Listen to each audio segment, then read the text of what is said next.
One of the great downsides of American culture is we have a way of robbing the meaning of holidays.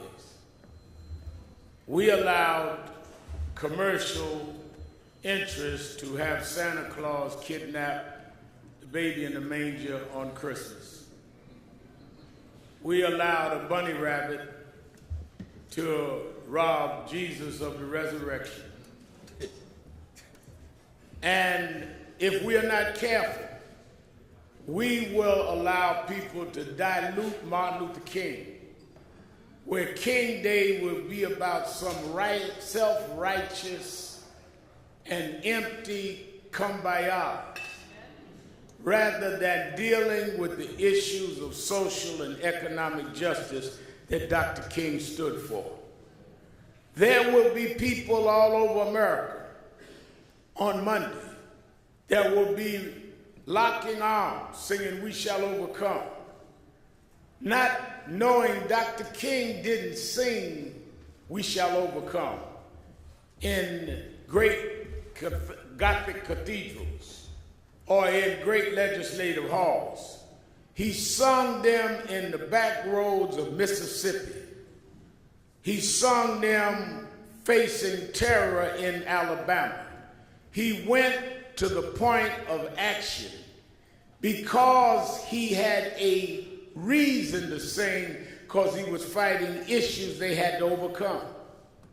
So when you hear and see these people bathed in self-piety, singing "We Shall Overcome" on Monday, ask them, what are they trying to overcome? Sitting up in comfortable rooms, sitting up ignoring the continued bias based on race, based on gender, based on sexual orientation. You have nothing to overcome.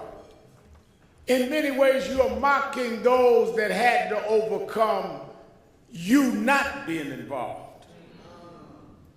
Not only did Dr. King had to overcome the hostility of the South, he had to overcome the silence of the North and the negligence of those on the West.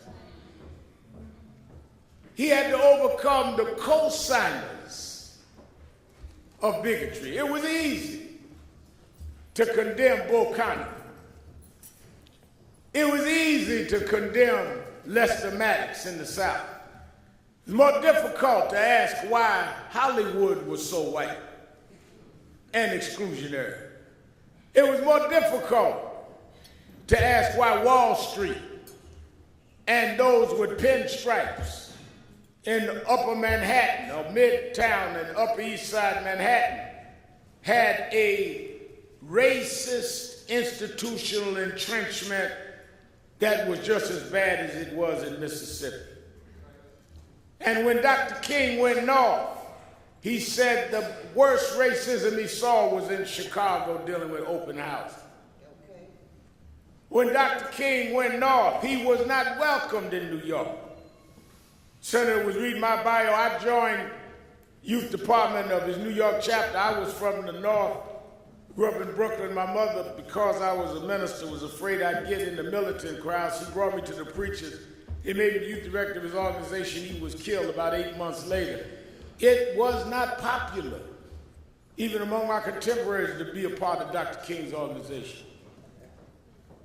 Now, it is everybody that fought the holiday are going to be giving keynote addresses on Monday. I was so glad that Brother Secretary, my answer to Madam Secretary on TV, Brother Secretary Alex, read about how they failed even in California to pass the holiday 3 times. Let's not sit up here and pretend everybody loved Dr. King. He's right, 75% negative rating when he died.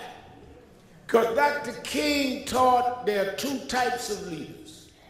There are thermometers and there are thermostats. Thermometers judge the temperature in the room. Thermostats change the temperature in the room.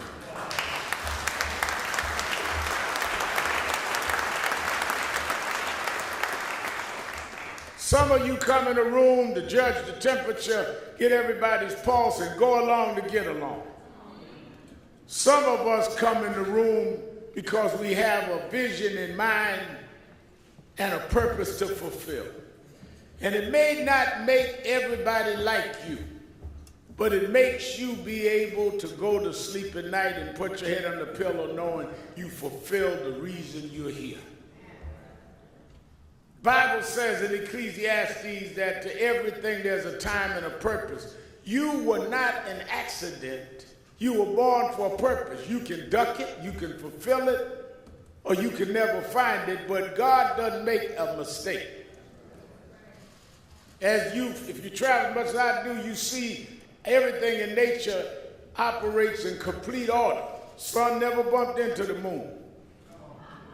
Planets never bumped into each other. So why do you think God got to you and made his first mistake?